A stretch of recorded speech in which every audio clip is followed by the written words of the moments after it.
அம்மா சொன்ன பேச்சை கேட்டு அறிவாய் வாழ்ந்த பன்றிகள்.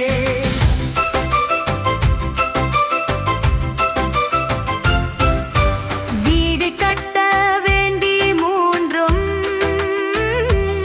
விவாதம் செய்தன வீதியிலே. விரைந்து கட்ட வேண்டும் என வீணாய் சண்டைகள் இட்டன. சின்ன சின்ன பன்றிகள், சிங்கார பன்றிகள், அம்மா சொன்ன பேச்சை கேட்டு அறிவாய் வாழ்ந்த பன்றிகள்.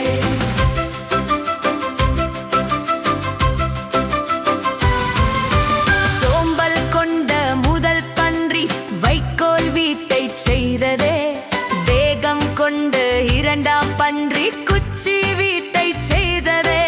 அறிவே கொண்ட மூன்றாம் பன்றி ஆசை வீட்டை செய்ததே. கற்கள் கொண்டு செங்கற்கள் கொண்டு உறுதி வீட்டை செய்ததே. ஓநாய் வந்தால் பயமில்லை, ஓய்ந்து தூங்கதம் வீடுண்டு.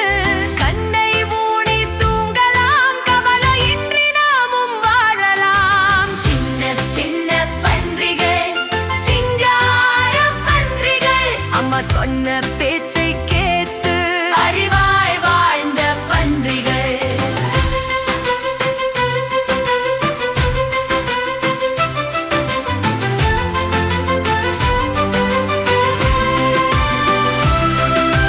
பசியில் வந்த ஓநாயோ பதுங்கி பதுங்கி வந்ததே.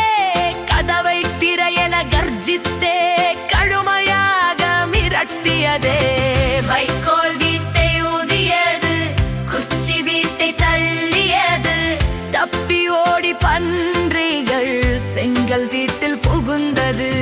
ஓநாய் அங்கே வந்ததே, ஓங்கி மூச்சை விட்டதே. செங்கல் வீடோ அசையவில்லை, ஓநாய் சூழ்ச்சி பலிக்கவில்லை. பொறி வைத்த ஓநாய் பார்த்ததுவே, புகை போக்கி வழியே குடித்ததுவே. சுடுநீர் அண்டாவில் விழுந்ததுவே, வாலை சுருட்டி ஓடியதுவே. சோம்பல் என்றும் ஆகாது, உழைப்பே என்றும் உயர்வு தரும். அறிவே என்றும் வெற்றி தரும், அன்பாய் வாழ்ந்தால் நலம் தரும். சின்ன சின்ன பன்றிகள், சிங்கார பன்றிகள், அம்மா சொன்ன பேச்சை கேட்டு அறிவாய்